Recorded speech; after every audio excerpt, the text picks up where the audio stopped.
Powinno działać. So again, my name is Michał Masar, and I have an honor of moderating a session of Public Health and Healthcare, the second.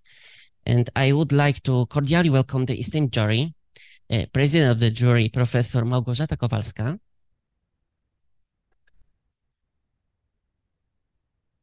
Dr. Jolanta Malinowska-Borowska, Dr. Szymon Szewik, Dr. Marta Buczkowska, and Dr. Angelina Kaleta-Pilarska. I'd like to explain to you the rules of the session. The order of presentation will be the same as in the abstract book. Maximal time for presentation is 7 minutes and 3 minutes for the discussion. If the presenter exceeds the time, he or she needs to move on the conclusions and finish the presentation as soon as possible.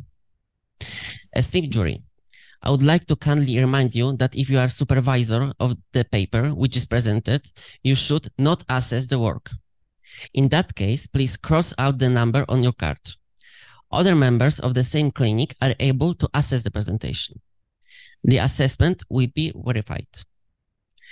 I would like to remind that if the work is presented in English, the discussion also should be run in English. If the commission will ask the question in Polish, the authors of the work are obliged to answer in English. If the discussion is run in Polish, the additional points for speaking English will be not counted. And these additional points for English are given by me. We kindly ask the jury to assess scientific value, way of presenting, discussion, and of own contribution. For every section, you can get 1 to 5 points. Yes. So we can begin with the first presentation. It will be the Association of Central Obesity on Hypertension in Adults aged 40-60 years.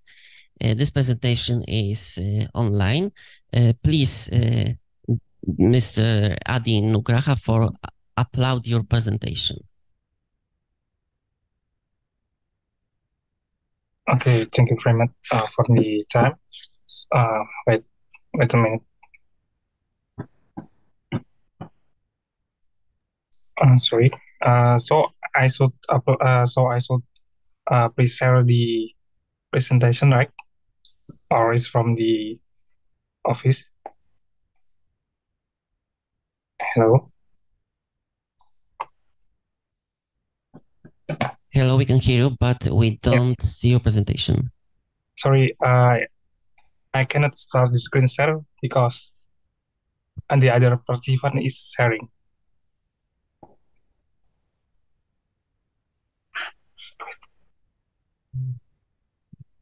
Okay, okay.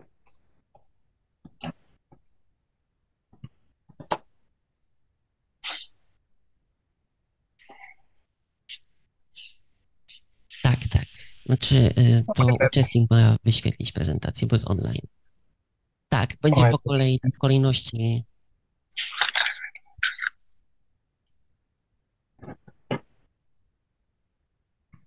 Sorry, wait.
Okay, is it already?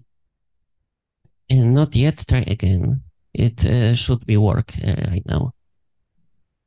Okay, is it for the presentation or? Okay, we see. Okay, you can see my presentation, right? Yeah, we can see. Okay. Okay, thank you very much for the opportunities for me to presenting my research. So, hello everyone. My name is Adi Nugraha. I'm from University of Islam Indonesia.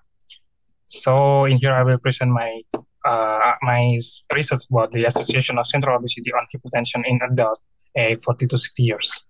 So, for my work tutor or my uh, for my work tutor is Dr. Rizky Fajar Utami, Magister of Science from Department of Biochemical of University of Indonesia. So next slide. Yeah, about okay. The first slide we will discuss about the central obesity. So central obesity is the risk factor for hypertension. It was defined by the Asian Pacific criteria is by the okay. So the cutoff from the central obesity was 90 centimeter for men and 80 centimeter for the females. And the prevalence of central obesity in Indonesia is in middle age population or BA around 35 to 64 was 40.26% based on the government research in the 2018.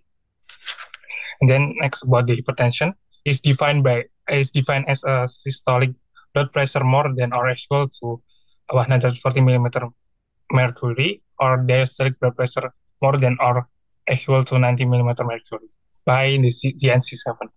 So in Indonesia, the prevalence of this hypertension is around 41.83% in middle-aged population.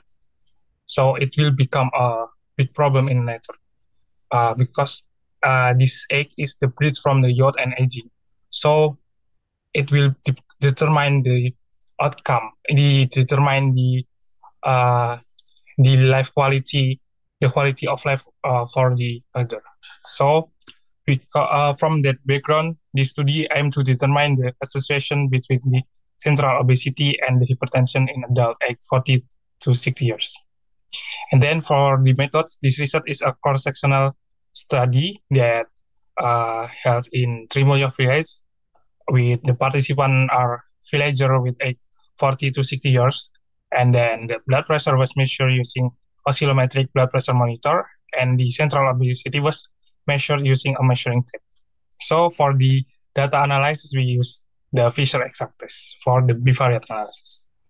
And then this is the result. So in table 1, we show the participant characteristic is about 24 female and 5 male that included in this research. And the average of the age is 50.54, and the average of waist circumference was 88.28. So there are 20 participants that classified as central obesity. And then for the body mass index, the average is 25.66, and by the criteria, there were 15 participants with obesity. So the other variable is blood pressure. And the average for systolic blood pressure was 133.55, and for the diastolic blood pressure was 84.97. So, and then the last variable is the total cholesterol. The average is 223.97. And the table 2 is about the result of bivariate analysis. So we analyze about the gender and waist circumference and also the body mass index. So from this analysis, we know that just the waist circumference that associate with the hypertension. So based on that result, the conclusion of this research is there is a significant association between central obesity and hypertension in adult age 40 to 60 years. Maybe this is the reference for our research. And then this is our attachment file about the ethical clearance and also the form. And then this is our photo when we held the research, and this is our univariate analysis and also the bivariate analysis. Okay, maybe that's enough for me.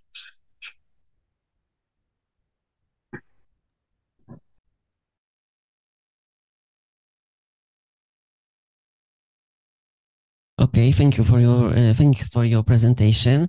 So it's time for discussion and questions from our jury.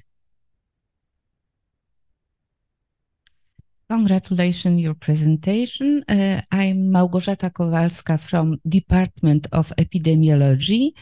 I ask you about subject. You measure obesity and hypertension in 24 female and just 5 male people.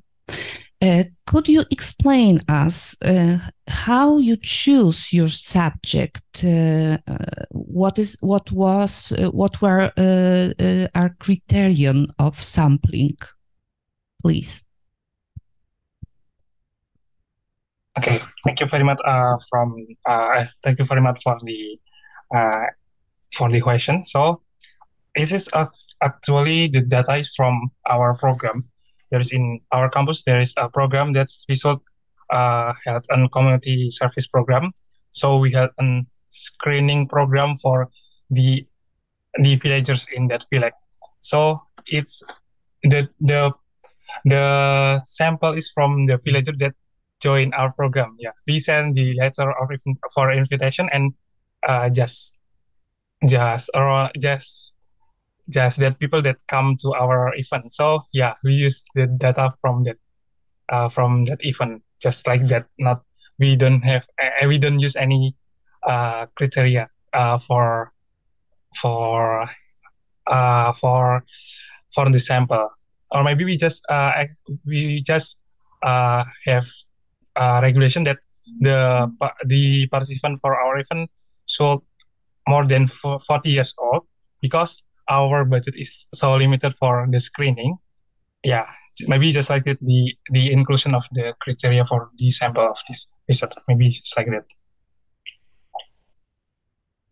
that. So this is the first step of your study, I understand, because in cross-sectional type of study, measurement in those small group and conclusion, I saw that you made bivariate analysis, statistical analysis. So could you should be carefully in conclusion in the future, because this type of study, this small number of participants provide to bias in conclusion. Okay, thank you very much. Jola Malnowska-Borowska, I would like to ask also about the study group. Could you tell me how many villagers were at first? Maybe in this way we will have the idea how big was the study group at first, and why 29 people were selected from this group. Okay, thank you very much. So the villagers that come in our event at the time was around 41, maybe it's around 41. So but the age is mostly more than 60. So the villagers that age 42 and the 60, just the 29 people that I included in this report, just like that. Thank you very much. Our time for question is done. Thank you very much for your presentation. Thank you very much.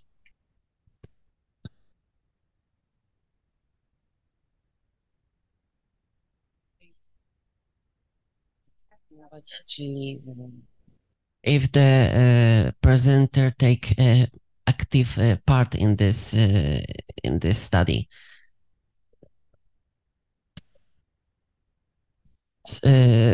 Dear Adi Nugraha, could you tell us about your own contribution in this presentation? Sorry. Can you repeat it again? I ask you about your own contribution in this study presentation. Okay. So for You and your contribution, co-authors. okay. Yeah. So my contribution for this study is for writing and presenting the abstract, and my co-author was the people that making the proposal and doing the research. So that's our contribution. Okay, thank you very much. So it's time for our second presentation, appraisal of habits and the level of knowledge about photo protection among medical students and clients of beauty salons. The presenter will be Mikołaj Boroń.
Welcome everybody. My name is Mikołaj Boroń.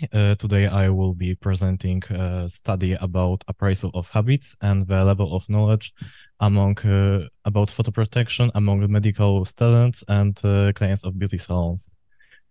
We worked with Katarzyna Gęca, Natalia Gruszka, Julia Jaworska, and our work tutor was Anna Deda.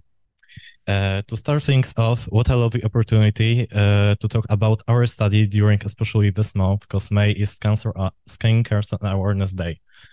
But moving on from that, what is even photoprotection? Photoprotection is a preventive measure that prevents appearance of unwanted hyperpigmentation, photoaging, skin burns, or even cancer. You can protect yourself from sun, for example, using SPFs, wearing clothes with UPF, or wearing sunglasses. In our study, we wanted to see the level of knowledge about photo protection among students of medical faculties and clients of beauty salons. A total of 253 people participated in our survey, including 111 students and 142 clients. One of our most important questions was to see if even people use sunscreen daily. As you can see in this graph, almost half of our interviews, don't use SPF daily. In our following questions, we want to see if people even reapply SPF. From 2/3 of students and half of customers knew.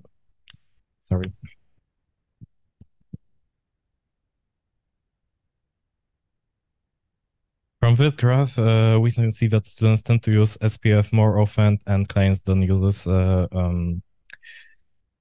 it or use it irregularly. In our next questions, we wanted to see how many people spend time in the sun, and half of our answers was that the people spend time up to 2 hours, and the other half 3+ hours.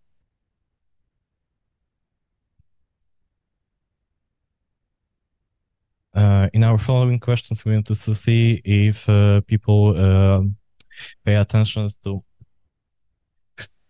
the claim inspiration days. We are in other words pale, which is period after opening, and from these questions we can see that only half of our interviewees pay attention to period after opening, while the other half don't pay attention to that. And from interviews, it appears that some of them use screens past expiration date. In our next questions, we ask people should they apply SPF. Majority of the people knew that the correct answer was 50 to 20 minutes before sun exposure. Ask about if glass protects our selves from UV. 1/3 of students and 1/5 of clients provided correct answer, and almost half of our interviews believe that glass doesn't provide any protections. Moving to our final questions, which radiation is responsible for skin cancer? And unfortunately, barely less than 13% of students and 8% of clients knew which radiation is responsible for skin cancer.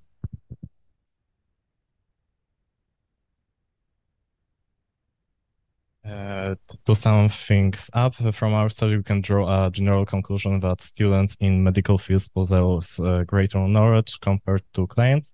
This must arise from the knowledge imparted at universities and their belongings to a younger study group, which is also associated with better transmission of information through social media. The survey also reveals that internet serves as the primary source of knowledge for both surveyed groups, and only a small number of people possess knowledge about the correct amount of SPF cream to be applied, which is 2 milligrams per square centimeter of skin. When it comes to but the two-finger method is widely known among people. When it comes to choosing a sunscreens, those with lower protection, such as SPF 30, are more frequently chosen. A negligible percentage of those surveyed also admitted to using tanning beds, which is very cancerogenic. Knowledge about photoprotection is still insufficient, and efforts should be made to raise awareness among the public, as over half of the respondents do not use sunscreen daily. Thank you for your attention.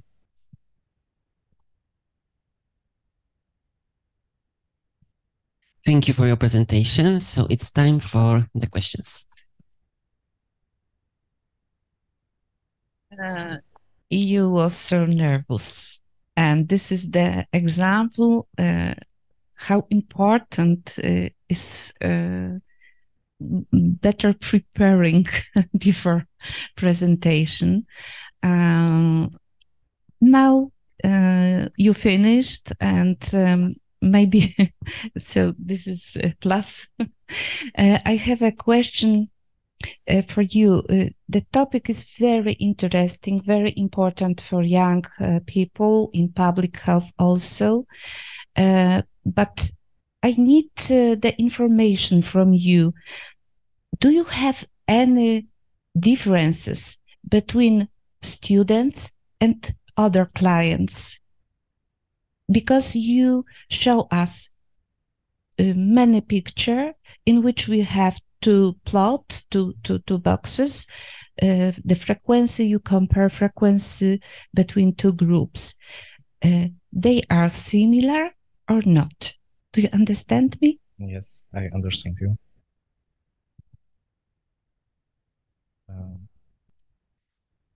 So these groups are similar because of the knowledge we are learned at universities, because a lot of time I hear about UV and how it's cancerogenic, and we learn about UVA, UVB, UVC, and how it implies in our daily life. And the clients of the salons could also possess information because they go to the salons and they are taught about using SPF after facial they have been given. Male or male? We have female and male interviews in our study. The frequency is similar in both group or not? But sorry, I don't understand what frequency. The percentage of female and male people. It's different, mostly females participated in our study. Okay, but you have both groups, students and others. They are similar in age, in sex or not? We have different age groups in the study because students were 18 to 25. We have 25 to 30, 30 to 31, and 35. Mostly dominated the groups were the youngest and the oldest one. Okay, you don't understand me, but if we look at the frequency on pictures, we have pretty similar answer for a particular question. So it is interesting for me. We haven't bias related with demographic or other determinants. We wanted to include that, but we thought that we will run out of time during our presentation. Okay, thank you. I would like to ask about, because you have a question, which radiation is responsible for cancer? Yes. Which one was the correct answer, according to you? UVA. Not only. At this moment, we know that UVA and UVB is also carcinogenic, but the mechanism is different. So this question and this answer is not correct because both are can cause cancer. And another question is connected with, did you ask about skin phototype? Because the number of photoprotection should be chosen according to skin phototype. So I think that in study like this, you should ask about what is your skin phototype? Do you know what skin phototype are you? Just to know what number of photoprotection should be chosen. Do you agree with me?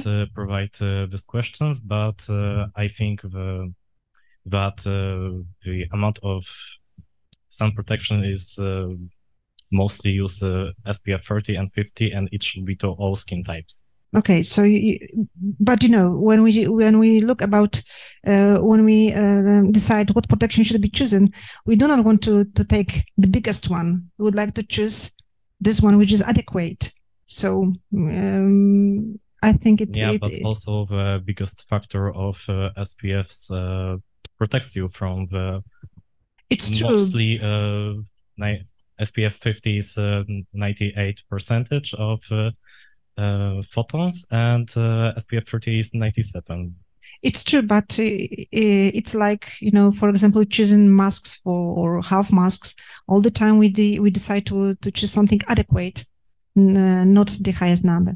And, you know, yes, of course. As Professor Kowalska said, it's very important, but you have to work at your work more, because even when you look at the title, medical students can also be clients, yes?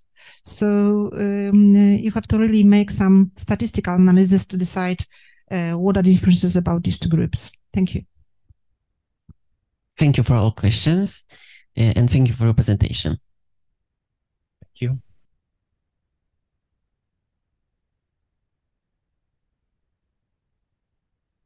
So it's time for the third presentation, evaluation of the antibacterial activity of selected phenolic acids against staphylococcal reference strains. The presenter will be Gabriela Klimkowicz.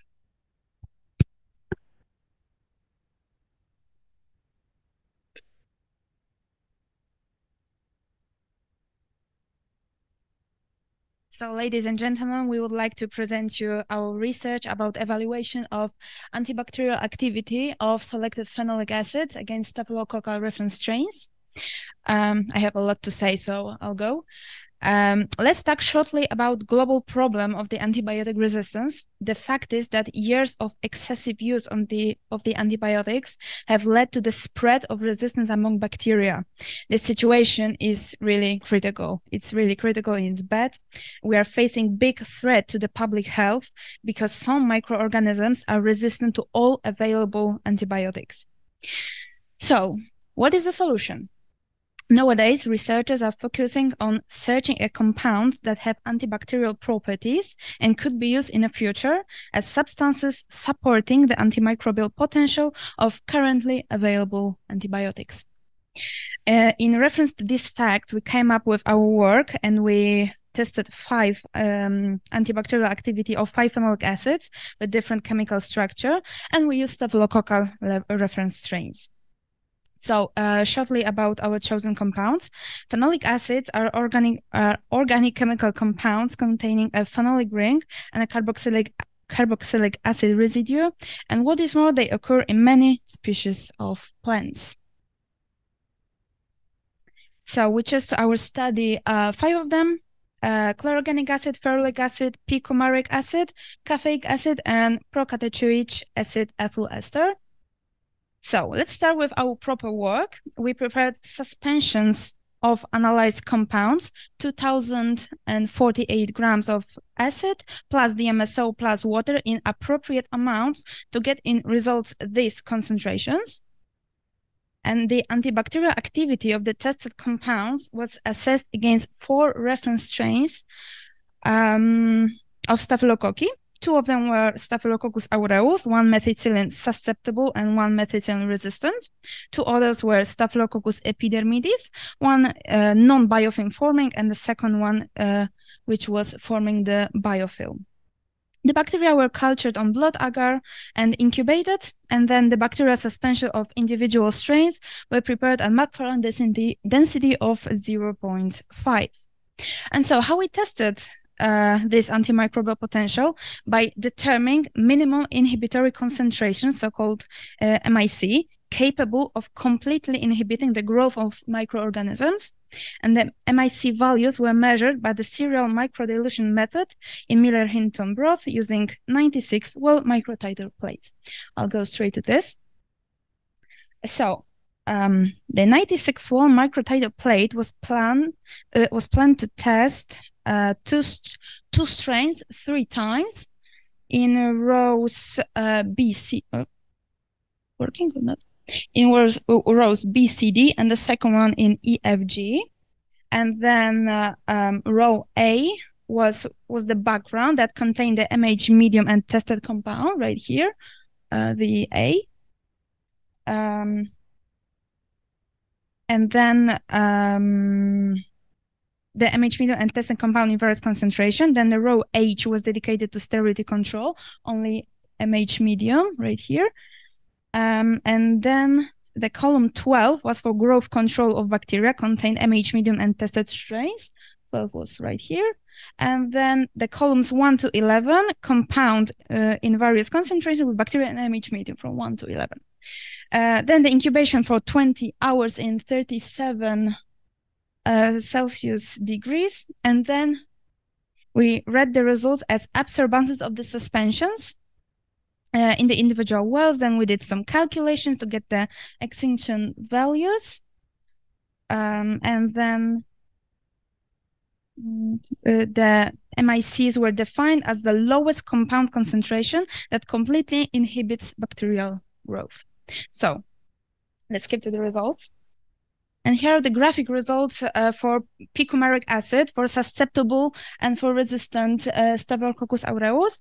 And here we can see the MIC value for Staphylococcus aureus that is susceptible for methicillin is 4 micrograms per milliliter, and the for resistant one is 512. So here we can see results for Staphylococcus epidermidis from non-biofilm forming 2048, and for the forming a biofilm 1024. It was a little surprised that for the forming a biofilm bacteria, the MIC value was lower, the lower concentration of the compound. And then we have results for the procatoic acid ethyl ester for Staphylococcus aureus. 256 and 128. And then we have another situation with protocatechuic acid ethyl ester and Staphylococcus epidermidis forming and non-forming biofilm. Here we can see that in this case, Staphylococcus epidermidis and protocatechuic acid ethyl ester in non-biofilm forming strain, it wasn't working in any of our concentrations. So we assume that MIC is more than 1024. So here we got all of our results combined together. And then statistical analysis, we have average, median, upper quartile, and lower quartile. And then from these results, we can tell that, according to these results, we can compare all of our compounds and tell that the strongest antibacterial activity was from the protocatechuic acid ethyl ester and the weakest from the chlorogenic acid. And so statistical analysis was done using Statistica 13.3 software. We used the Kruskal-Wallis and Human-Whitney U-test. For all used tests, P was less or equal 0.05 and then was considered as statistically significant. And so in our statistical analysis, it showed that the differences in the obtained MIC values between the tested compounds are not statistically significant. And also statistical differences are not also found between the MIC values from MRSA and MSSA strains. And so let's keep to the summary because it's the most important in this research. The research shown that all tested compounds have antibacterial properties against staphylococci, and this is the most important information in our research. These properties varied depending on the compound and strain. The differences in activity are probably caused by the different chemical structure of the analyzed acids, which we can see in the previous pictures. The strongest antimicrobial activity was shown by the protocatechuic acid ethyl ester, while the weakest by the chlorogenic acid. And in the case of some acids, the antibacterial activity was greater against resistant strain, not the susceptible ones. So that's all. Thank you for your attention. And I would like to welcome my colleagues to discussion. Thank you for the presentation, and it's time for the questions.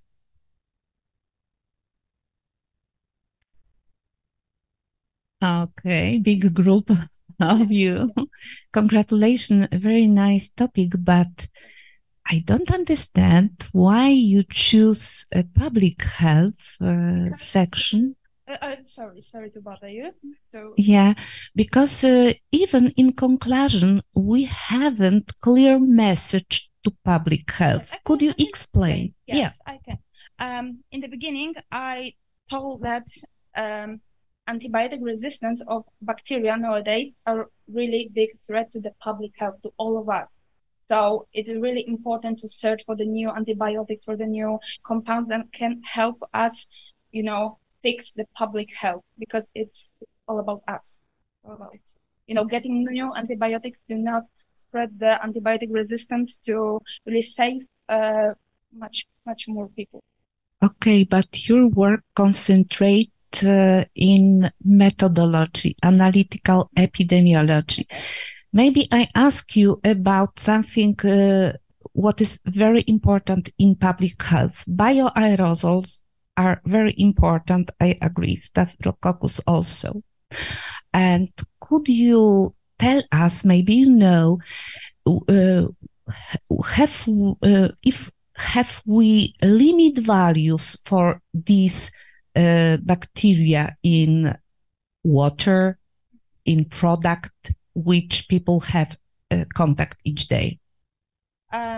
Staphylococcus strains which we tested are, this research was searching an antibiotic to cure the bacteria that you can catch in hospital, and when these bacteria are really resistant to antibiotics. Yes, I know. About water and food, I think. Do you know we have limit values for this? For the Staphylococcus in food and water? No, for bioaerosol in entire. We do have. They are present in bioaerosol and not yet. Staphylococcus? We haven't limit values. Okay. we haven't limit values. So this study may be help in the future. We haven't limit values. Yes, but this bacteria resistance is still growing, and we cannot tell what will be in the future. So this is threat. So we is classified as a threat to the public health. Because we have not limit values for this, and measure it is not enough. Okay. We have to know it is healthy or unhealthy, because we have methodology to measure this, but director of hospital, medical doctor don't measure this because we have not rules. Okay. What for we should pay a money for this kind of because we measurement? have to search for the antibiotics, for the new ones, because there are some bacteria, for example, Acinetobacter baumannii, which is there are bacteria from this kind that are resistant to all antibiotics, and the patient in hospital are dying because we cannot help them. So our study was to search for the new compounds. Phenolic acids are from the natural compounds, so we are searching for new kinds of. This is alternatives to help the patient. So yeah, I know, but you have to be careful. If we have finances for grants, scientific grants, it is okay. But if it is commerce, you have to be careful in this. Yes, it's we're just starting working with this compound, so we don't know a lot about them, but we know something that they might help. So we can just do this again and again, and just do some more work about this compound and know them better. Can you tell us about your contribution? Our contribution, we did this all by ourselves. Even statistics? Yes. Even money. It was from our college, so. Okay, thank you for the questions and for your presentation. So it's time for our fourth presentation, a comparison of awareness of cardiovascular risk factors between medical students and students of other majors. The presenter will be Jakub Kamiński.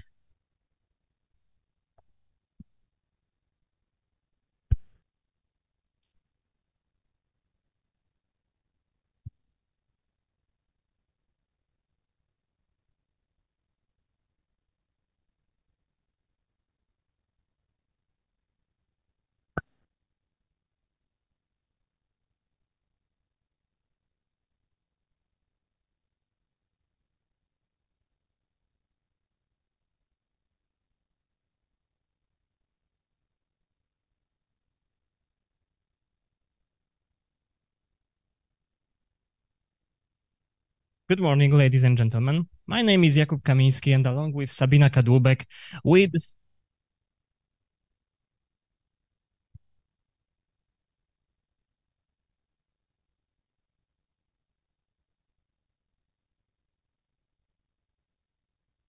Good morning, ladies and gentlemen. My name is Jakub Kamiński, and along with Sabina Kadłubek, we decided to compare the knowledge about cardiovascular risk factors between two groups of students of other majors and medical and health associated students.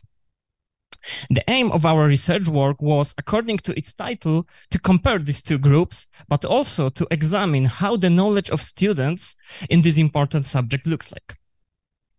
We collected our data from December 2022 to February this year via online questionnaire posted on student groups. We had 252 students aged between 18 to 49 years. And in the first comparison group, we qualified 108 students of medical and health associated majors, and in the second one, 144 students of other majors. The median age was 22 years. Also excluded from the study were people who studied medicine in the past despite not studying it at present. Important question you may ask is, on what basis did we qualify our respondents? Well, according to ISCO 08, which stands for International Standard Classification of Occupations, we classified fields of study based on profession, which they are actually learning. All majors classified by us to the medical group are shown on the left side of the slide, and examples of other... I'm sorry. Examples of other majors are on the right side. Okay, to finish this lengthy introduction, let me explain what did we ask in our survey. As you can see on the slide, we asked about selected cardiovascular risk factors, and our theoretical knowledge was supported by European Society of Cardiology guidelines on cardiovascular disease prevention. We asked specifically about cardiovascular risk factors, not about potential modifiers, which are also included in these guidelines.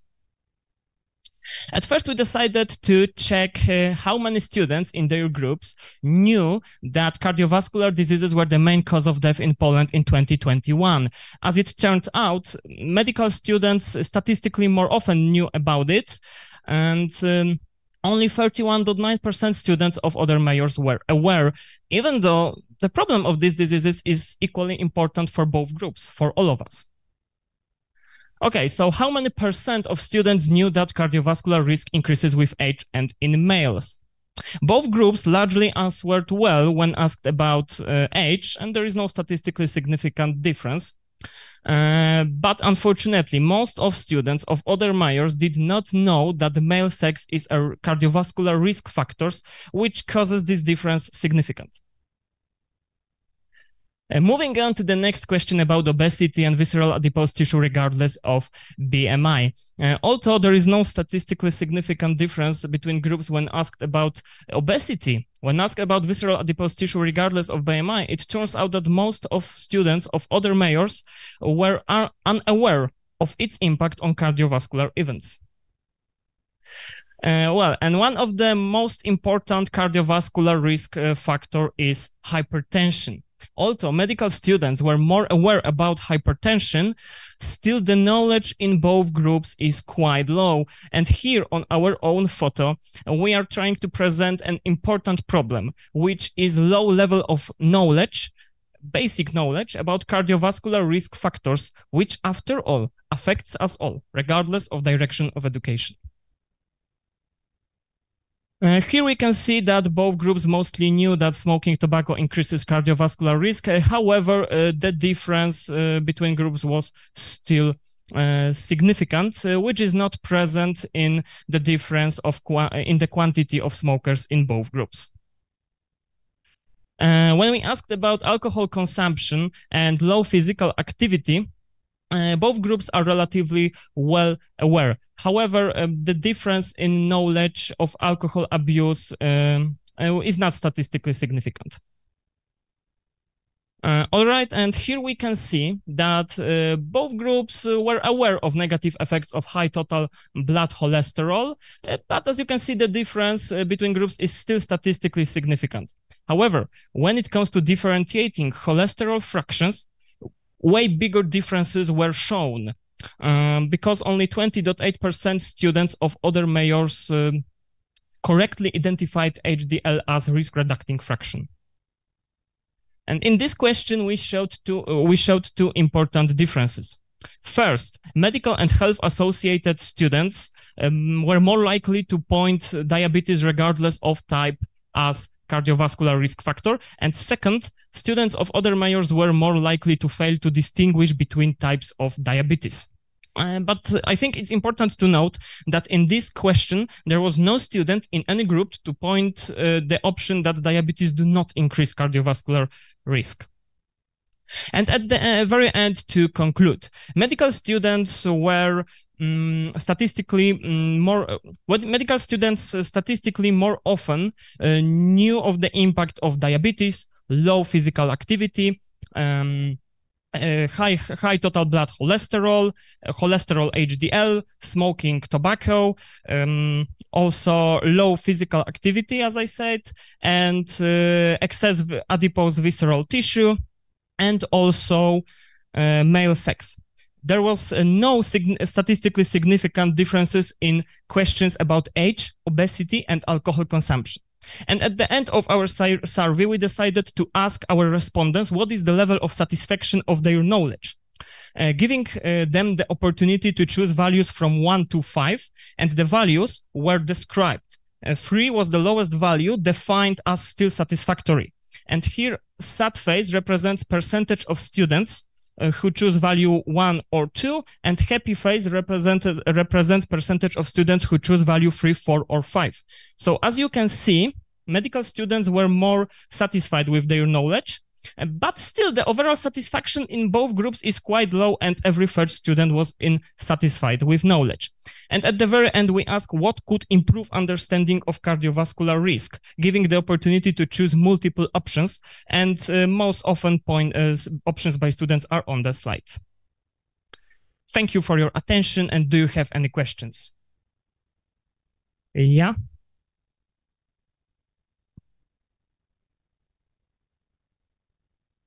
Yeah, especially taking under conclusion the fact that we had a lot of respondents who was not connected to medical disciplines. We thought about it, and we put a definition of the term cardiovascular risk in our online questionnaire. The definition was prepared by us basing on European Society of Cardiology guidelines. So every respondent could read this definition before fulfilling the questionnaire.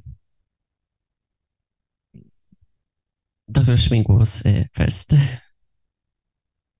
Thank you very much for your presentation. I have only one question. Could you tell me again what was the response rate in your study? In your survey? Response rate? Yes.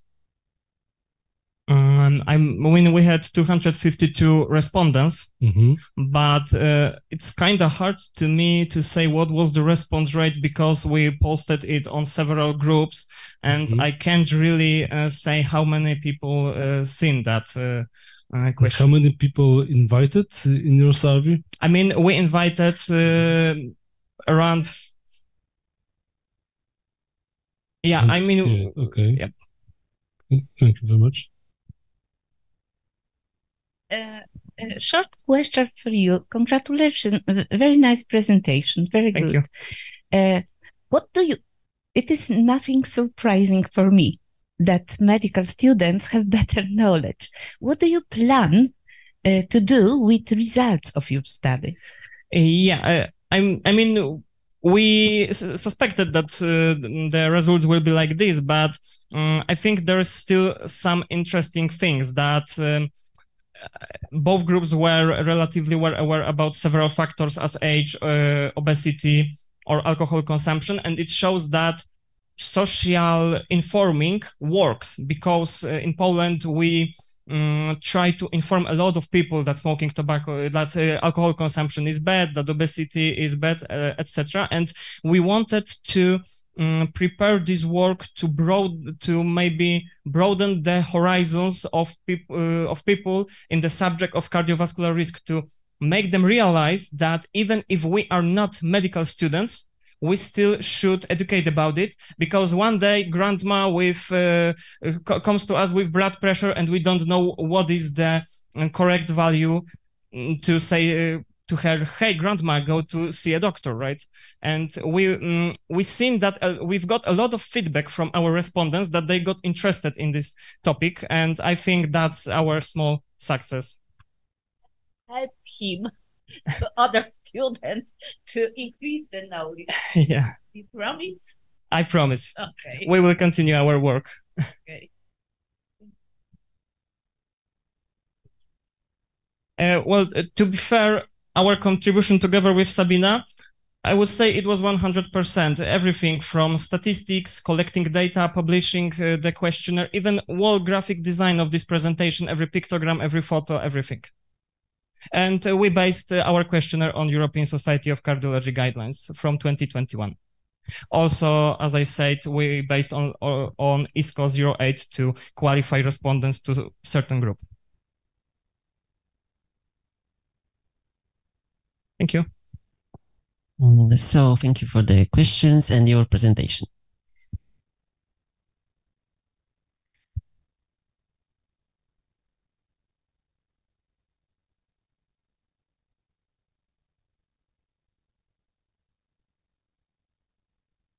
And the fifth presentation, but I see we don't have it in our folder.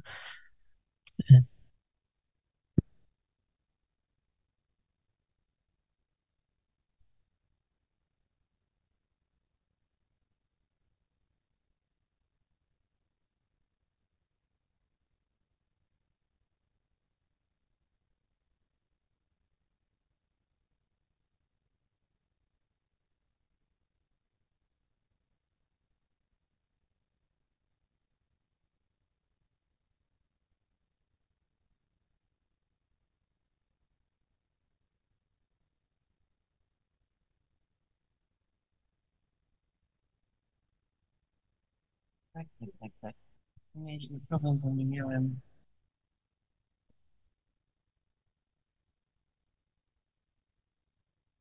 So our fifth presentation, breast cancer in my family. We all be sick too. The presenter will be Arkadiusz Wilczek.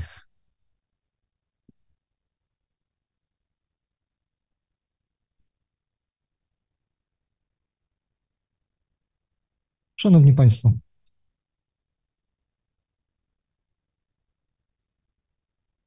Powinniśmy mieć włączone, bo nie wyłączaliśmy go, ale już.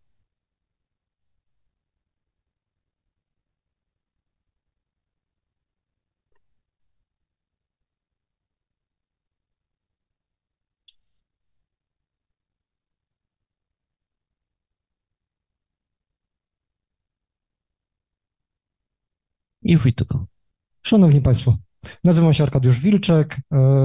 Jestem zaszczycony prowadzić dzisiejszą prelekcję. Tematem dzisiejszej prelekcji jest obszar mutacji genetycznych BRCA1 oraz BRCA2 i ich diagnostyka w praktyce lekarzy podstawowej opieki zdrowotnej. Jak może część z nas wie, osobom ze stwierdzoną mutacją genów BRCA1 oraz BRCA2 przysługuje troszeczkę szerszy zakres działań rozszerzających, dotyczących profilaktyki oraz prewencji nowotworów z nimi związanych. Mowa tutaj na przykład o wzmocnionych badaniach przesiewowych typu USG piersi, czy też rezonans magnetyczny towarzyszący każdej copółrocznej kontroli, ale także chemoprewencja w postaci leku tamoxifen w warunkach polskich, czy też operacjach prewencyjnych dotyczących redukcji ryzyka. Nasze badanie trwało przez 2 miesiące na przełomie marca i kwietnia tego roku w formie ankiety, kwestionariusza ankietowego dystrybuowanego drogą internetową. W badaniu wzięło udział 73 lekarzy podstawowej opieki zdrowotnej, a jej celem było określenie częstotliwości wystawiania skierowań przez lekarzy UPOZ na diagnostykę genetyczną u swoich pacjentów oraz tak naprawdę określenie poziomu zainteresowania pacjentów w trakcie wizyt tą tematyką. Animacja została stworzona w oparciu o standardy i zasady Organizacji Ochrony Zdrowia w tym obszarze w Polsce. Spośród 73 respondentów 73% stanowiły kobiety. Zauważalny jest zbliżony równości podział ze względu na staż pracy. Najmniej liczną grupą byli lekarze leczący do 5 lat. Według respondentów tylko w 17 przypadkach pacjenci interesowali się, poruszali temat diagnostyki genetycznej, badań genetycznych, a tylko 30 lekarzy zankietowanych kiedykolwiek skierowało pacjentów do poradni genetycznej. W ostatnich 2 latach aż 62% ankietowanych lekarzy nie wystawiło żadnego skierowania na te badania. Co ciekawe, tylko 1 w przeciągu 2 lat skierował na badania genetyczne, wystawił więcej niż 4 skierowania. Co ważne, w grupie 28 lekarzy, którzy deklarowali wystawienie takiego skierowania w przeciągu ostatnich 2 lat, grupę z ponad 16-letnim stażem pracy reprezentowało zaledwie 4 z 20 wszystkich lekarzy. Podsumowując, niepokojąca jest mała liczba pacjentów zainteresowanych tematyką badań genetycznych oraz w niewielkim stopniu rozpropagowana tematyka mutacji genetycznych i nowotworów dziedziczonych przez lekarzy POZ. Dlatego też sądzę, że to badanie powinno być traktowane jako badanie pilotażowe i zostać rozszerzone na zdecydowanie większy zakres, który będzie dawał prawo reprezentatywności wyniku, a także stworzenie kampanii informacyjnej kierowanej zarówno do pacjentów, jak i do lekarzy POZ.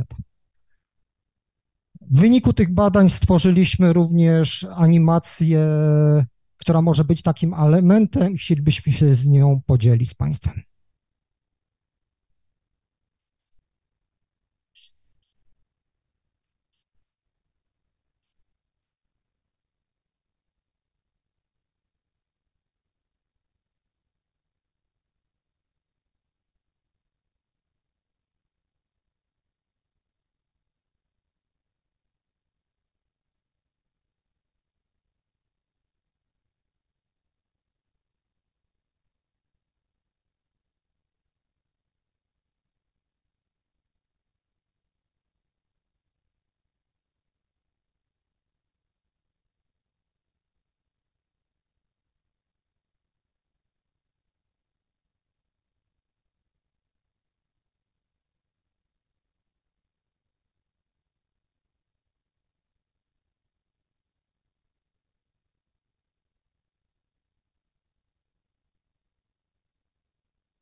Dziękujemy za prezentację oraz za animację. Czy komisja ma jakieś pytania do prowadzących, do autorów?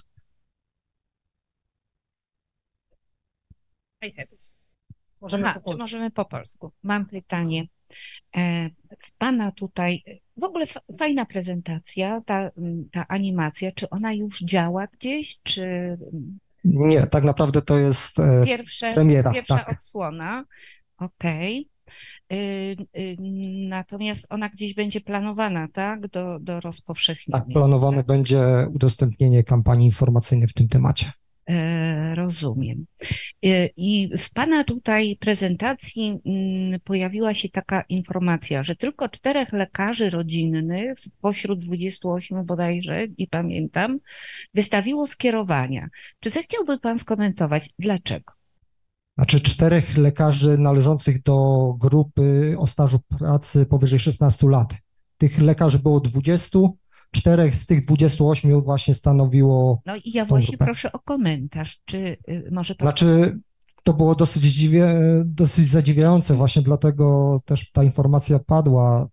Wydaje nam się, że staż pracy powinien być związany gdzieś tam z szerszym patrzeniem na świat, aczkolwiek wychodzi na to, że młodsze pokolenia idą bardziej w technologię, w nowe... Okej, rozumiem.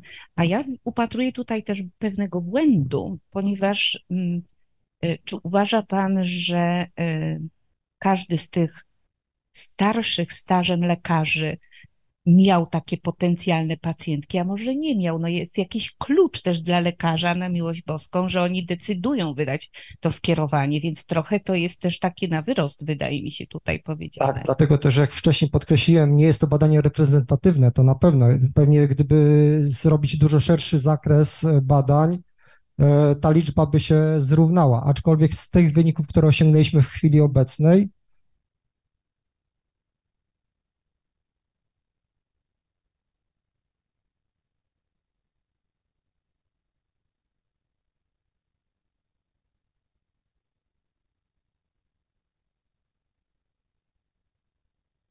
dziękuję za wskazówkę. Czy mamy jeszcze jakieś pytania od komisji albo od publiczności? W takim razie dziękuję bardzo za prezentację oraz za zadane pytania. The next presentation, the symptoms of chronic venous disease are a serious problem in a population of young women. The presenter Julia Woźniak.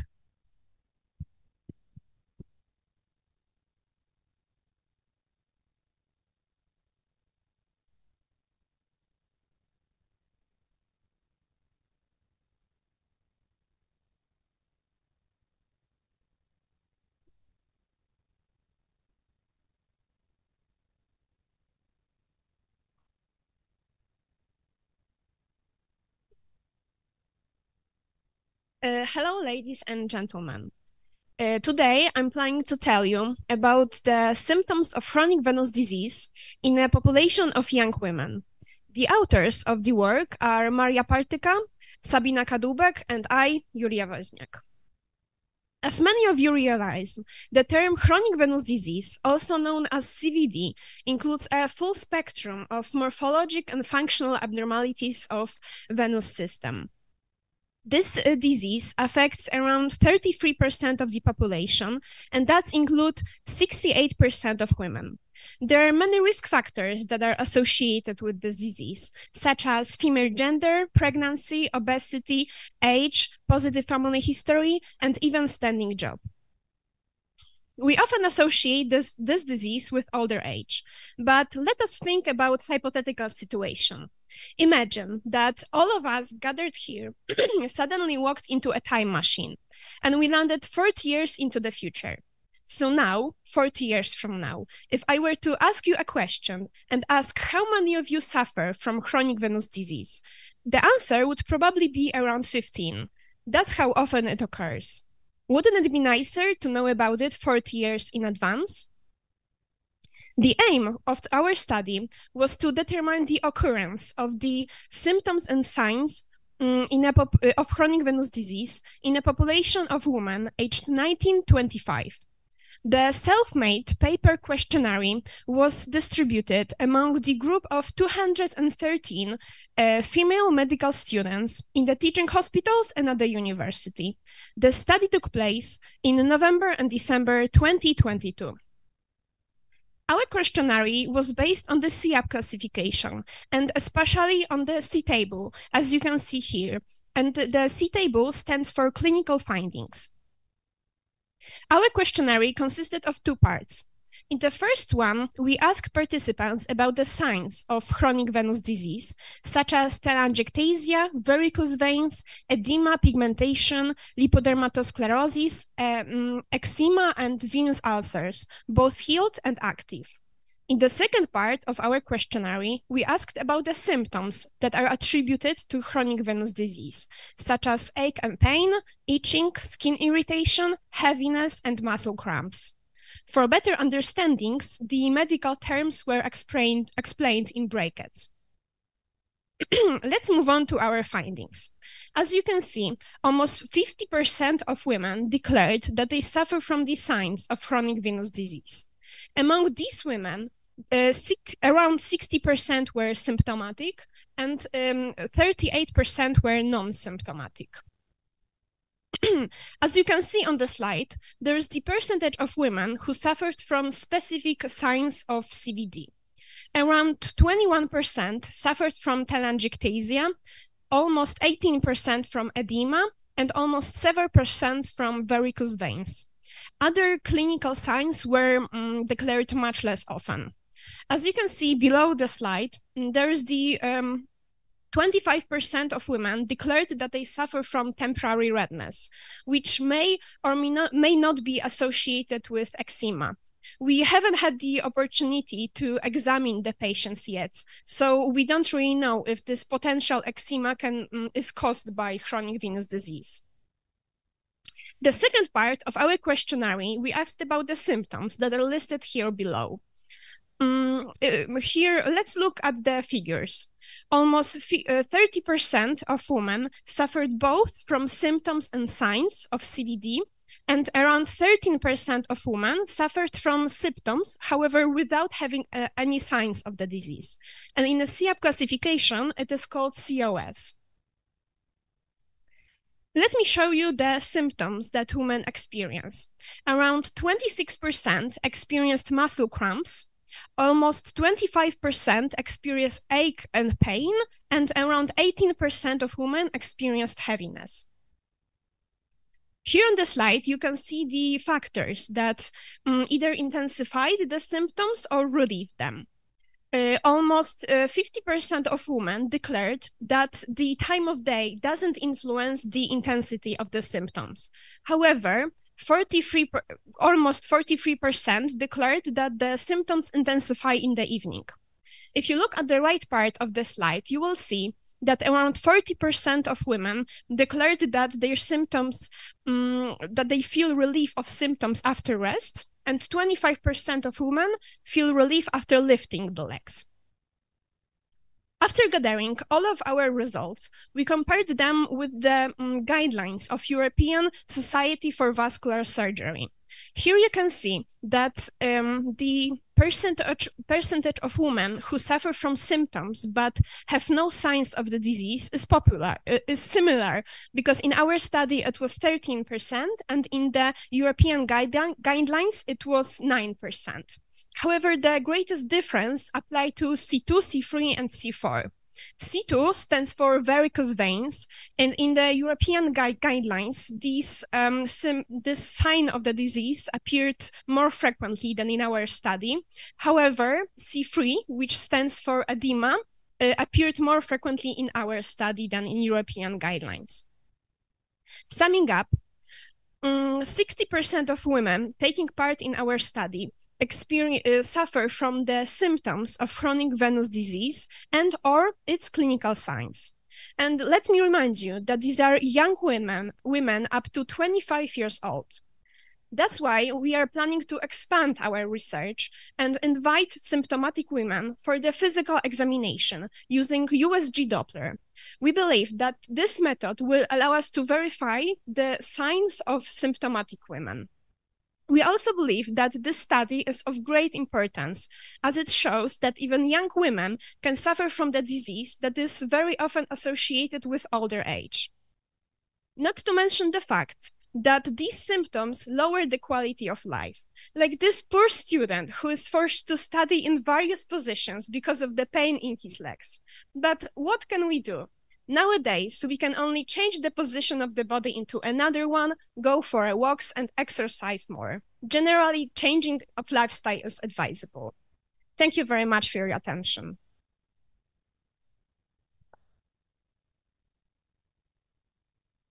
For the presentation, it's time for the question. Dr. Szymczyk. Thank you very much for your presentation. With regard to your questionnaire, I would like to ask you how it was distributed among study group. So it was distributed in the teaching hospitals, and it looks like we went to the teaching hospitals and meet the female students, and just we asked them to fill the questionnaire for us. Paper form. Paper form, yes. Okay. Thank you very much.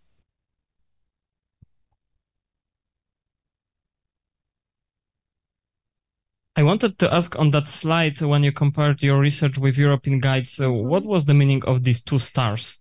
You had like 2 stars on that slide. This slide?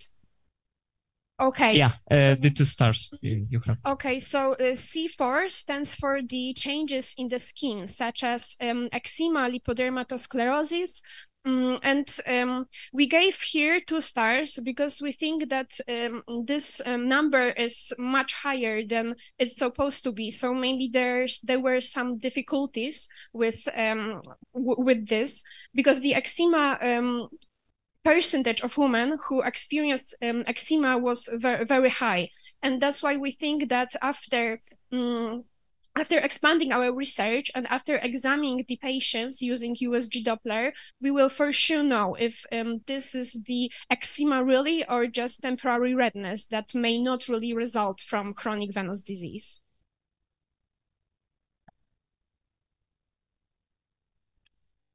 Again, thank you for the very nice presentation, very, very clear message. But maybe I have some proposition to you in the future. Here you have results of your study, and you compare those data with cited by European Society. Yes. It is better if you use your percentage and estimate in the bracket the value of probably value in the target population. Okay, I understand. It will be better. Maybe you have higher range, minimum and maximum, and maybe these results will be similar. Okay, similar. Okay, I understand. Thank you very much for your advice. Yes, 100%. So if there is no more questions, thank you for the questions and thank you for the presentation. Thank you very much. The next presentation is environmental impact on cardiovascular diseases risk growth of first-year students at the Medical University of Silesia. The presenter is Martyna Gajdzińska.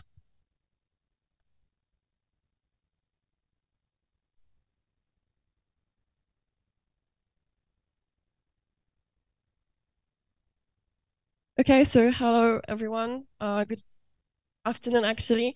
I'm Martyna Gajdzińska. There is sitting my friend Nikodem Świderski. We are first-year students here at university in Katowice. I'm going to present for you the results of our research on the topic of environmental impact on cardiovascular diseases risk growth of first-year students at Medical University of Silesia.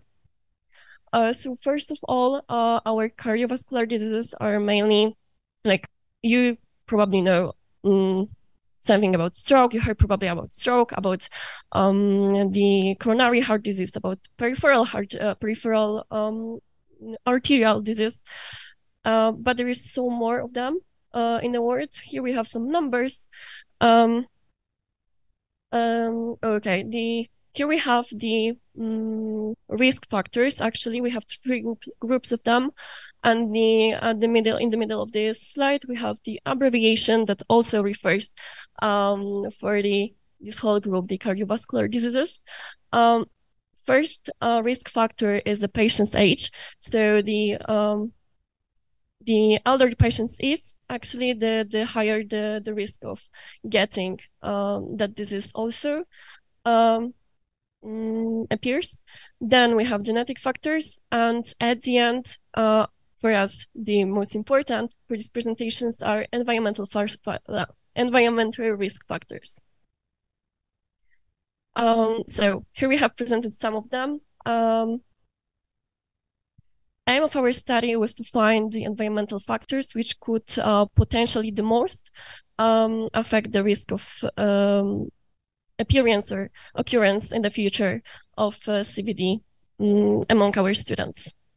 Method of data collection was an online survey, and it was divided into two parts. In the first section, we had biometrical data, and the second one, there we had stated the potential cardiovascular risk factors.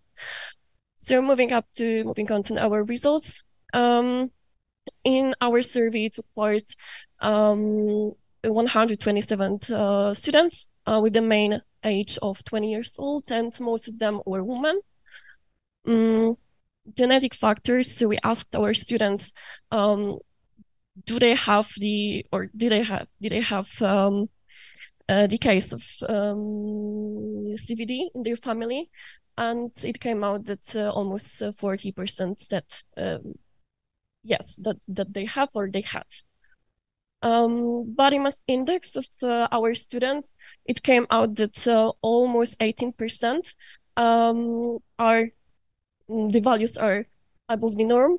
So our students are overweight, obese, or extremely obese, and 10% of our students are underweight. So 1/3 of students actually have some problems, let's say, with weight.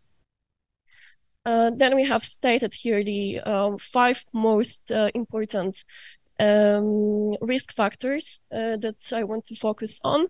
So first of all, smoking tobacco. We asked our students if they did they smoke before they started medical studies, and it came out that 61% said no, but after starting the studies, medical studies, it came out that 30%, so 1/3 again, of students started to smoke. Then we have caffeine. Actually, it came out that our students drink a lot coffee. For example, also we assume that 1 cup of coffee, 200 milliliters, is something around 80 milligrams. 1 energy drink, 250 milliliters, is something around also 80. 1 tea, 200 milliliters, is around 20 milligrams of caffeine. And it came out that most of our students, that is, let's say, the most significant value is that 400 to 600 of milligrams, but it's not significant for our, we can't count it as a significant risk factor, because significance starts, let's say, above the 1,000 of milligrams per day. However, it also came out that our students drink that coffee or ingest caffeine in the evening, so it can affect the sleep, the quality of sleep. Also, it came out that our students sleep less than 8 hours mostly, and they supplement themselves with pharmacological sleeping aids. Then we have diet rich in lipids and sodium, so salt. So eating of fast foods, let's say. And what is important here, our students answered that they eat such products sometimes a day and sometimes a week, and it's 1/3 of our students. Then we have the cholesterol level. We asked our students, have they ever had the cholesterol level tested, and two-thirds, let's say two-thirds of them answered that yes, they had, and 20%, so 1/5 of them had obtained the value that was above the norm. Then we have diet rich in carbohydrates, so eating sweets. Also, the same question: how often do you eat sweets? And it came out that a lot of students, 1/5, eat them sometimes a day. Here we have it, and sometimes a week. It's half of our students. Then we asked them about diabetes mellitus and arterial hypertension. It came out that 4% of our students have arterial hypertension, and 3% have diabetes mellitus. Physical activity. So the biggest balancing thing that can prevent the occurrence of our CVD. It came out in our research that 1/3, again, magic number, 1/3 of students don't have time at all to exercise, and again, 1/3 of students have from 0 to 2 hours per week. Then we have stress and mental health. We asked our students to say between the scale 0 to 10, 0 the least, 10 the most, let's say, somehow say about the stress level. Most of them, the average, we obtain something about 7, more than 7 actually, and their mental health were assessed as almost 6. As the summary, we calculated the number of risk factors that are present in the lives of our students, and it came out that that's 1/4 of our students have 2 or more risk factors in their lives. And the conclusion, definitely in our research group, the risk of the occurrence in the future of cardiovascular disease is elevated. So thank you for your attention. I'm inviting my friend here for the discussion.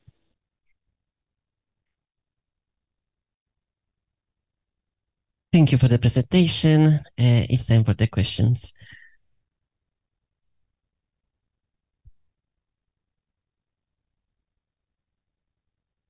Is alpha form of tobacco consumption a risk factor?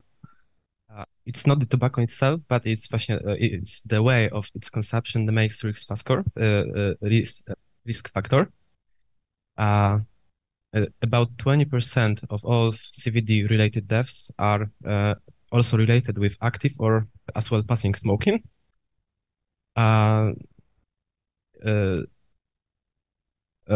It's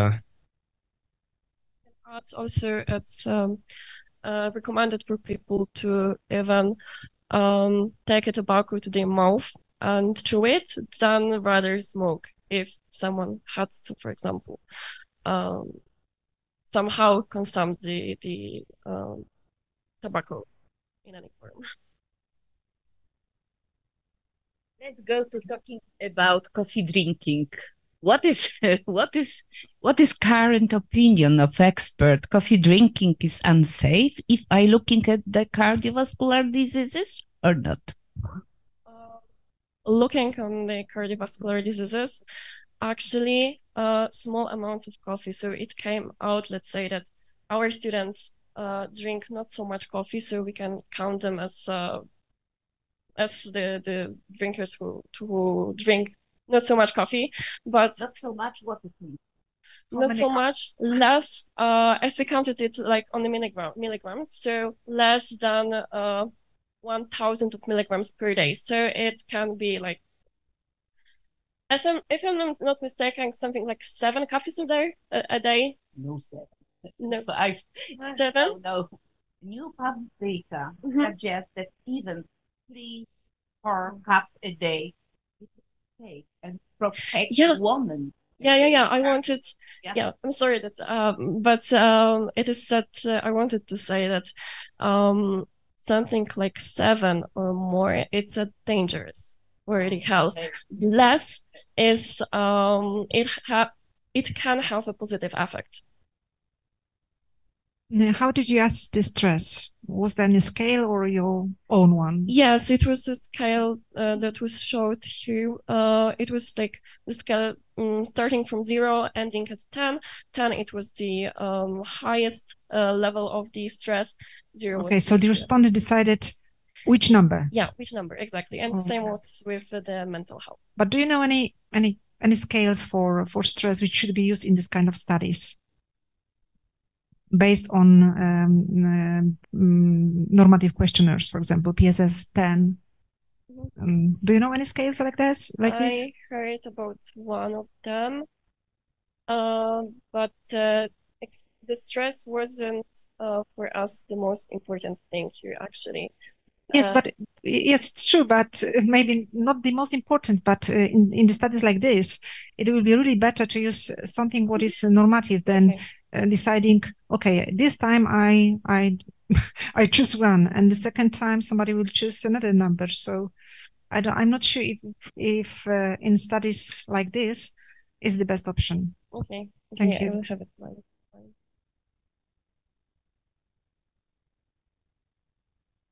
So if there is no more question, thank you for the discussion. Oh, okay, we have one.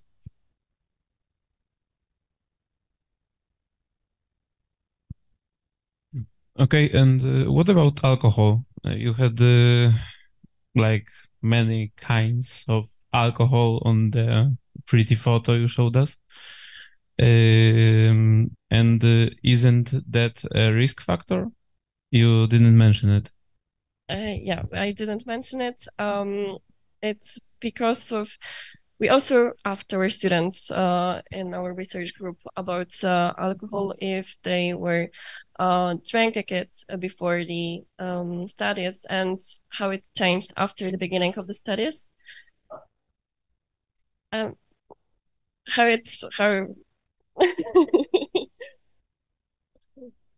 it's changed after the beginning of the studies, and it came out that the difference is it is the difference, but it's not so high.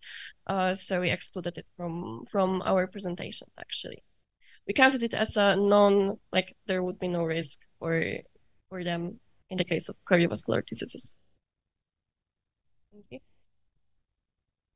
So thank you very much.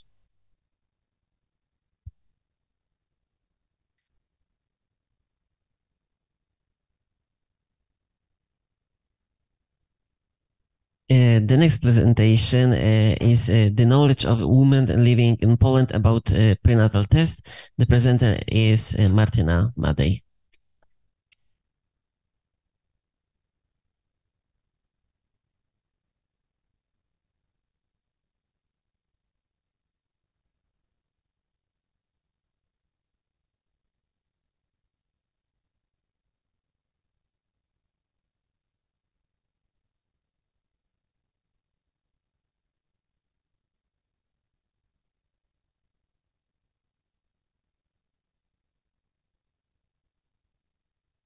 Good morning, ladies and gentlemen. My name is Martyna Madej, and I'm here with my colleagues, Martyna Nicieja and Marta Majka.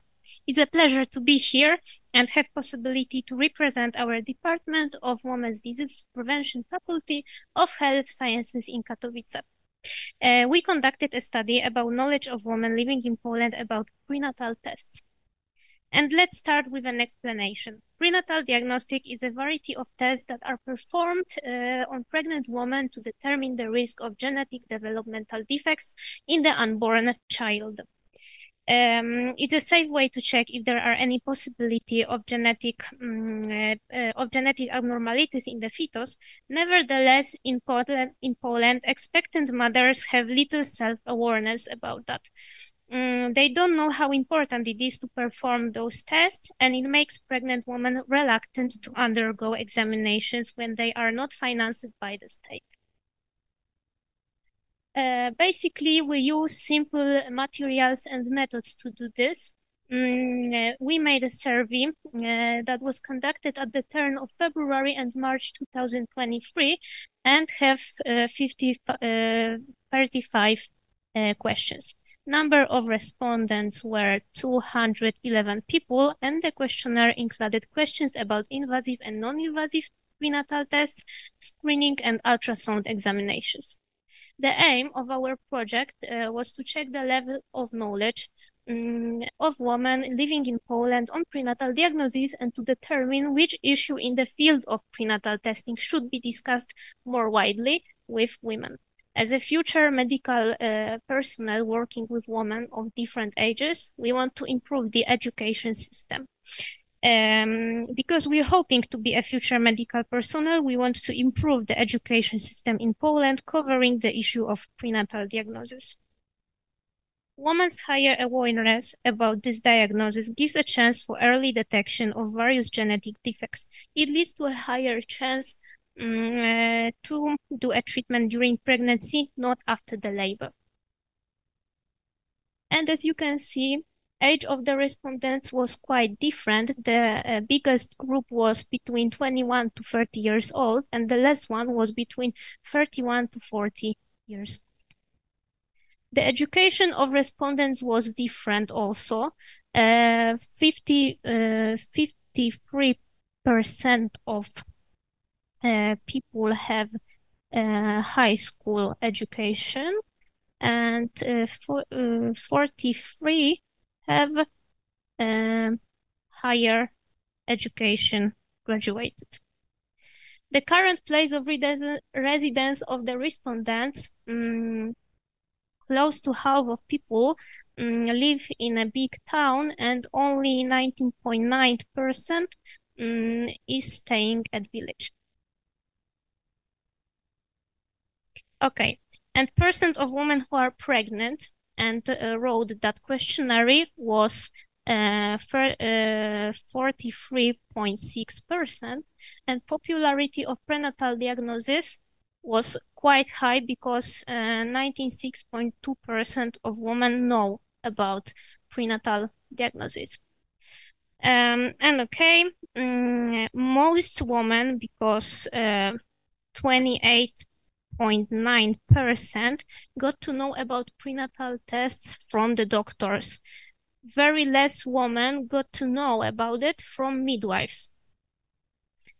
And availability of performing prenatal tests in a place of residence, close to 25% of women don't have possibility to do tests in their hometowns. And knowledge of indication for prenatal testing, close to 30% don't know why we should run these tests. And the level of women's satisfaction with education on prenatal testing in Poland, 70% of women thinks that the education is not enough. We should improve our education and talk more about prenatal testing. And as a result, several basic conclusions can be drawn from the conducted research. Women who are living in Poland do not have adequate knowledge about prenatal diagnosis, both invasive and non-invasive. Education in this area is insufficient. The group of qualified people who will be able to provide reliable information on perinatal prevention related to the proper developmental and genetic defects should be expanded.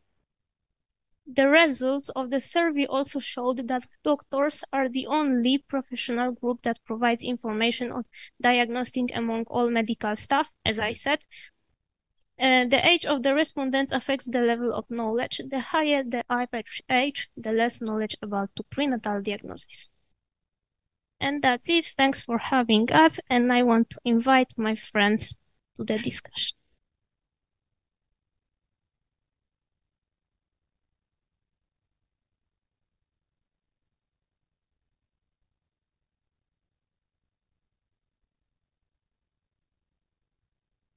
And now, do we have questions? Congratulations, important problem in public health, I think. and your decision to show the results because your results of your study are now in line in our politics decision or not? What do you think? I think yes, it's connected with current situation in our country and with the law of abortion.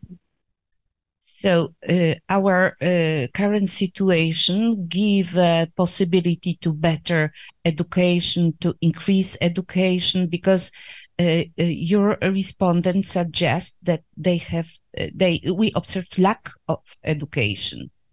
I'm afraid that in the current government we don't have adequate possibility to improve our education, but maybe after Okay, thank you so much. I expect this kind of answer.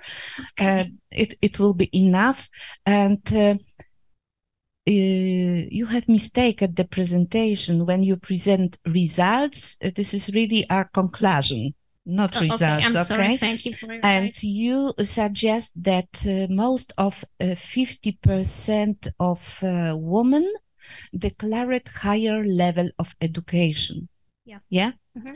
So the better educated woman, young woman, decide mostly that we have not enough knowledge. They have not enough knowledge about prenatal diagnostic. Yeah, exactly. This is very sad. How to change this? I think that we should prevent more education at schools. We should prepare.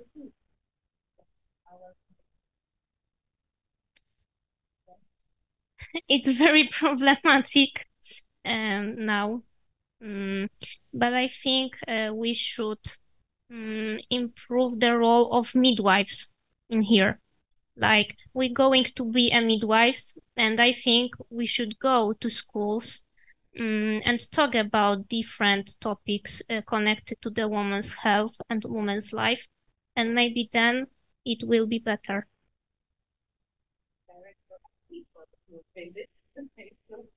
Yeah. Mm-hmm.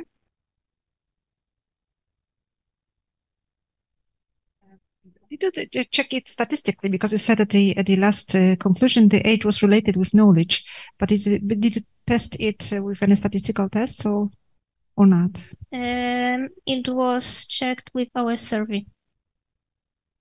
Like we.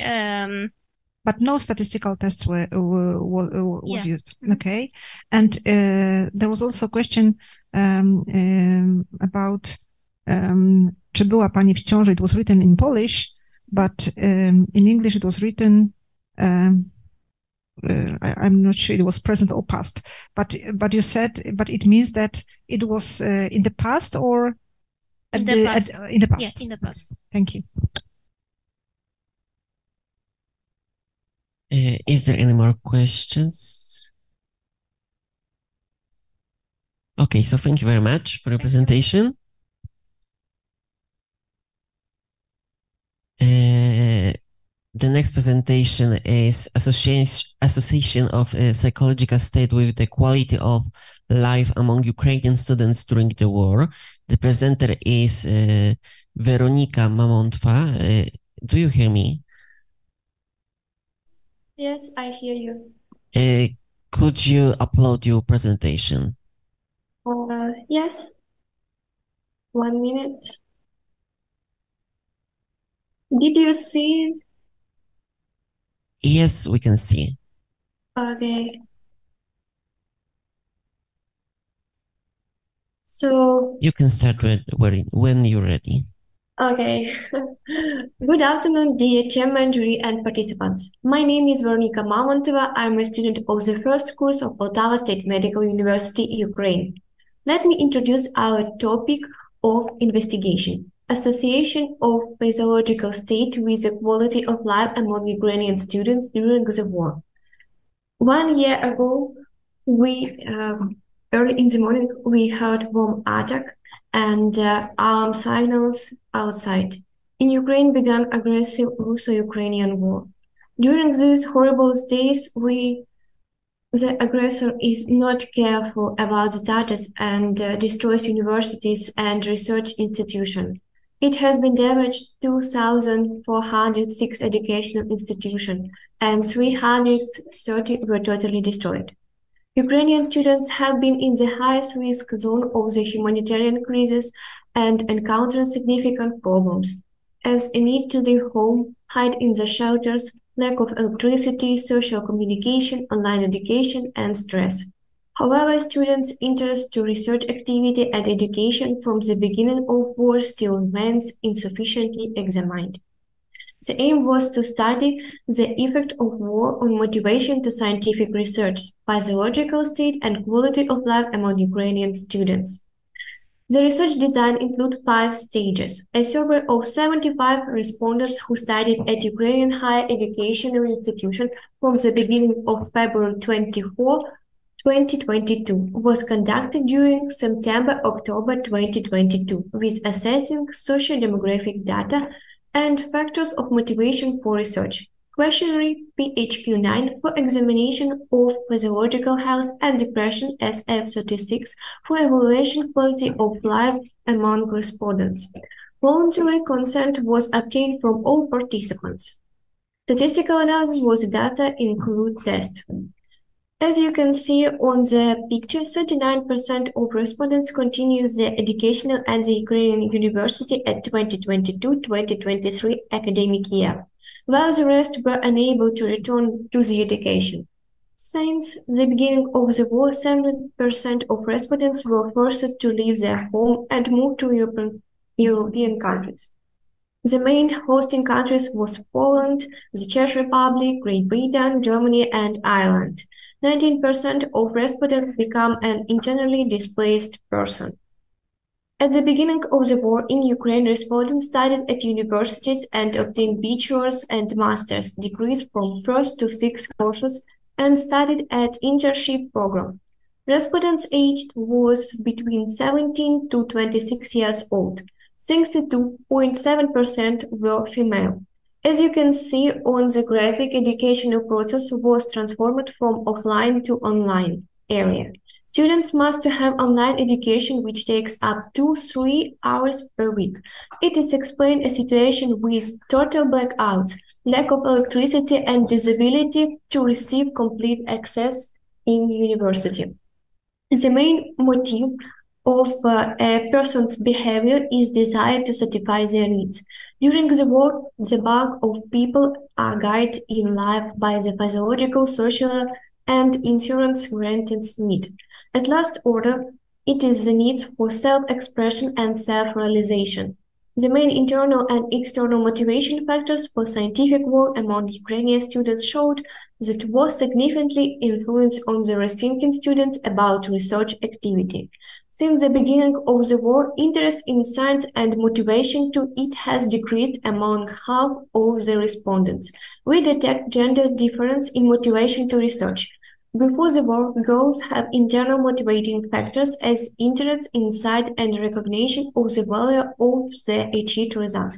After beginning of the war, they have the same priority, but less participants feel these needs.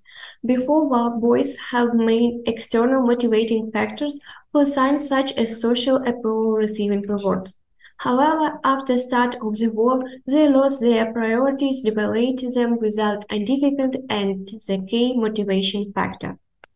After 1 year of war, all Ukrainian students feel different level of stress.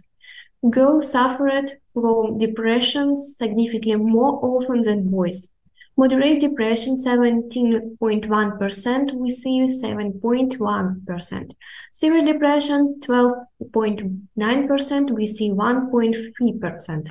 Extremely severe depression 10%, we see 4.3%. We established that 1 year of war led to a decrease in the quality of life among Ukrainian students via changes in physiological component. It was shown that girls compared to boys have more significant low level of raw emotional functioning, mental health, and raw social functioning. We detect positive significant correlation between level of depression and mental health components of quality of life, like as vitality and social functioning.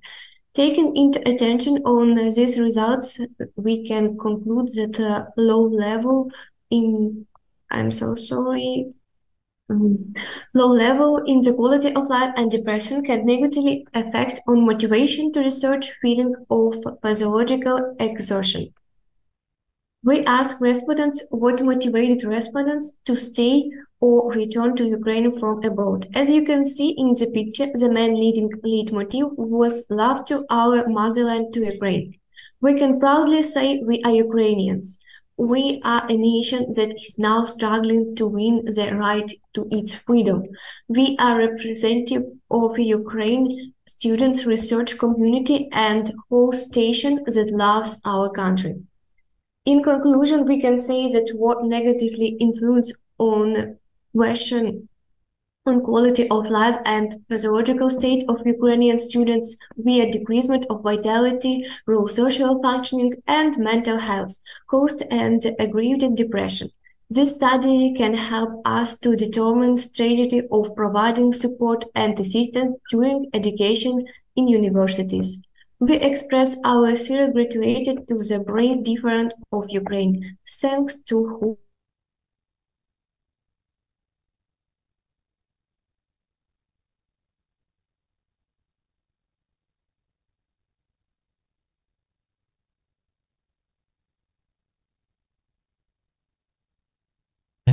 Hello, Weronika Mamontowa.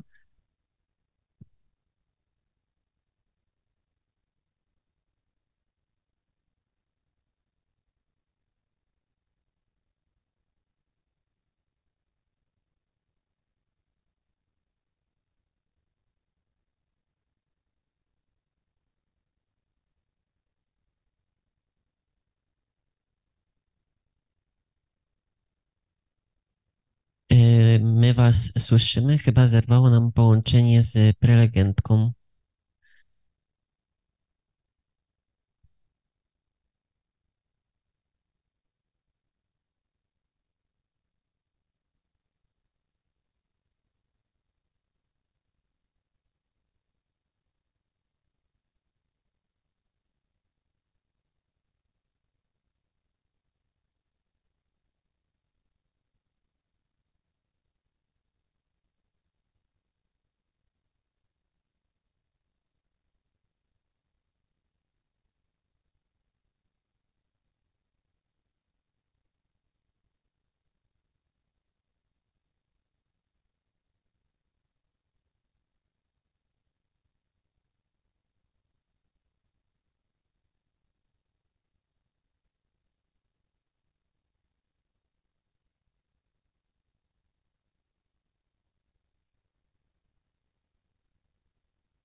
I'm so sorry.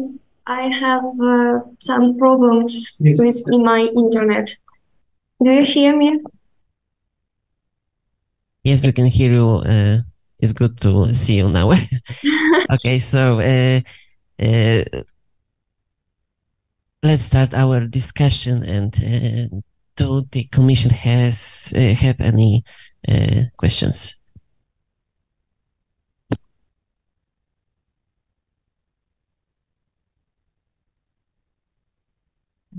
Okay, nice to hear you today in difficult time for your country. Could you, maybe one short question, could you try explain us why in your study female most frequently have depression, a mentality problem than male population, and if the results are similar or different than observed in other countries? Thank you for your question. Yes, in the USA, we can see this problem, and female was more sensitive than men. For example, then maybe mother, and I think it's a very big problem. It they are more sensitive for stress, and they have more chance to depression. Thank you for your answer. Is there any more questions? Are there any more questions? Okay. Could you tell me your contribution into your study? Thank you for your question. My contribution is I made a questionnaire on Google Forms, and then I share on Twitter, Facebook, Instagram, and then I analyze these statistical data and watch this and search and write on my work. Thank you very much. Thank you for your presentation. And now it's time for the last presentation for today. Accommodation spasm, a study on the group of medical students. The presenter is Anna Hitnarowicz.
Good afternoon, ladies and gentlemen. My name is Anna Hitnarowicz, and my subject today is accommodation spasm, a study on a group of medical students. Let me start with the definition. A myopia is a refractive error in which rays of light entering the eyeball parallel to the optic axis are focused in a point in front of retina. It's commonly because of the fact that there's excessive length of the eyeball. Nowadays, there is a worrying trend in ophthalmology that has been observed, which is the prevalence of it, which exceeds 28% of population globally. And there are some predictions that by the year 2050, half of world's population, which is approximately 5 billion people, will suffer from myopia. Pseudomyopia is a situation when there is excessive contraction of ciliary muscle. This is usually a biological adaptive response to a stimulus, both when looking at close range and from a distance. It usually occurs in teenagers and young adults, and it may be both asymptomatic as well as it can manifest as blurred vision, distorted image, photophobia, or ocular pain. It usually occurs due to prolonged time spent looking at the monitors and, for example, in stressful situations such as studying for a test or reading. The aim of our study was to evaluate the frequency of accommodation spasm in medical students of our university. In the study, we included 22 women and 15 men aged between 22 and 25, which gave us 74 eyes in total. Everyone underwent visual acuity test, both from distance and near with or without spectacle correction, as well as autorefractometer test, intraocular pressure test, and we also measured diameter of pupils. According to our study, 19 students didn't need any spectacle correction to read. In 12 of them, there was no refractive error. Myopia and myopia with astigmatism occurred in 31 and 8.1% of examined eyes. And only in these groups, accommodation spasm occurred, which it concerned 13 examined eyes, and that constitutes 18.9% of all respondents. Here we can also see result of one patient before and after applied spectacle correction. We also measured intraocular pressure, which ranged from 11 to 29 millimeters of mercury. When it comes to the diameter of pupil, we didn't observe any aberration. There was a slight one asymmetry in one student. Pseudomyopia is a pre-stage myopia. As mentioned earlier, it's already called an epidemic. The abruptness of this process suggests that there are environmental causes of it. So what could it be? There are two main factors, which are near work and the time we spend indoors. Evolutionarily, our eyes are used to focusing at things in a distance. Nowadays, as we spend more time reading, studying, more time in front of computers, for example, due to COVID times, our eyes need to behave differently and adjust to the new environment. And what's of vital importance, once myopia has set in, it's irreversible.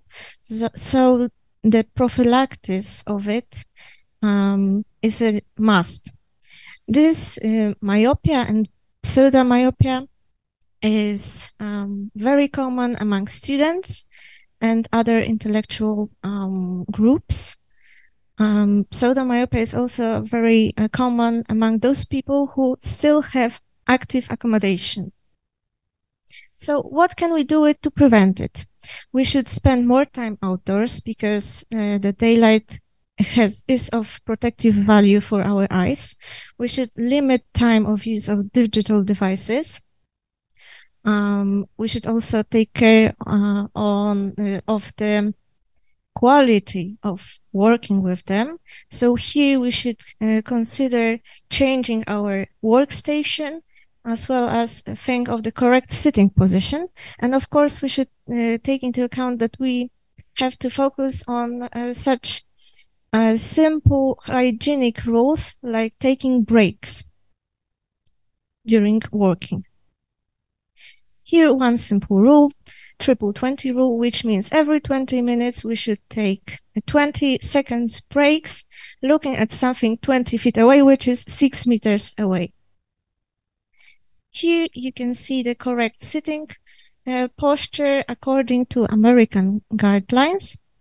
And to sum up, there is a need to increase the awareness about phenomenon of pseudomyopia and its possible consequences of public health. Our eyesight can be affected by incorrect hygiene of our vision. Thus, the proper prophylaxis is crucial. Myopia is one of the top causes of blindness. Therefore, effective measures should be taken to prevent pseudomyopia and its progression to myopia. Thank you for your attention. Do you have any questions?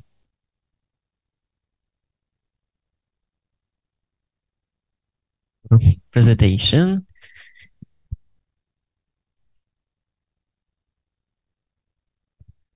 we spend time with this kind of number of person. Just I should ask you about something.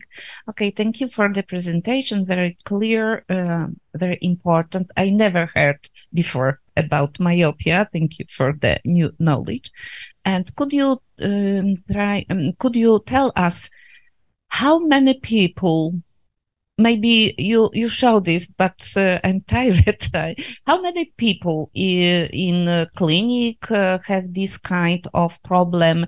It is depend on lifestyle. We agree with this. It happened mostly in older people, in younger, in physical, occupationally active. Could you tell us something about this? In general, myopia occurs globally in 28% of population, and this is current in total population, global population, so it's quite a common problem. And it's predicted that it will be even more because of the new work that we are constantly doing, which is looking at the screens, reading, and so on.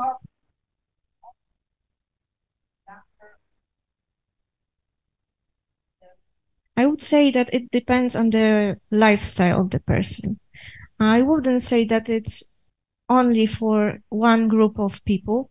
I think it's, in my opinion, we didn't check it so precisely. How is it if these are in general younger or older people? In general, these are the 1/3 of global population. But I would say it's more,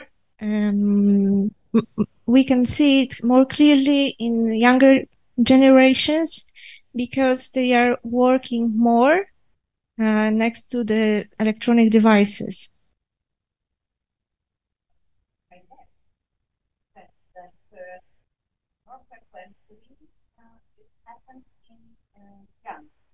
Yes.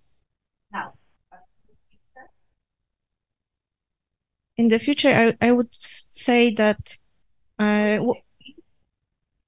it will surely increase in all of the generations, the ones that stayed, that already existed in younger age, it will stay like this.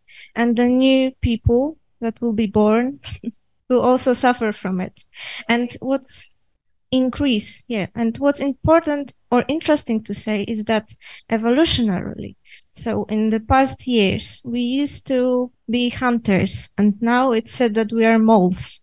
We cannot see what's right in front of us.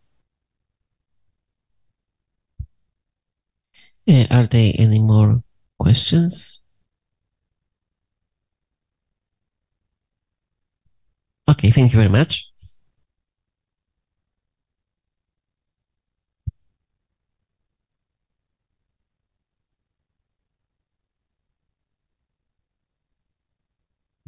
All the submitted papers have been presented.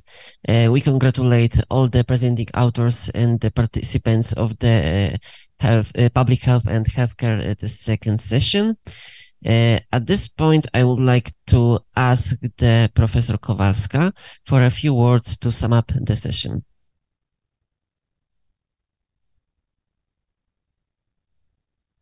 Okay, dear students, I'm very grateful that you introduce us to the commission. We heard a lot interesting topic, different people and different topic. The way of presentation, as you've seen, was different. Congratulations, each of you. It is our comments. I believe that help you in the future job, because mostly you presented results of cross-sectional studies. But we are epidemiologists, and could you believe us, cross-sectional studies give us the weaker results because we have a lot biases. And if you thinking about your future job, you have to thinking about epidemiology, about us, about possibility, about method, how to fight with confounders, because results you in your conclusion you conclude something interesting, but still you have very simple sample of subject. It is very important. This is also not for youngest people, for oldest. Also for me, this is very important to know. And I think it will be enough. Maybe someone, maybe Yola, you want to say something? Again, thank you for be there. I would like only to say that it's good that you try to do something in a research area, to be in a scientific circle. I am also a tutor of this kind of circle, and I know that the idea that you would like to participate in this kind of study, it's really what we should appreciate. So thank you for your work. Thank you.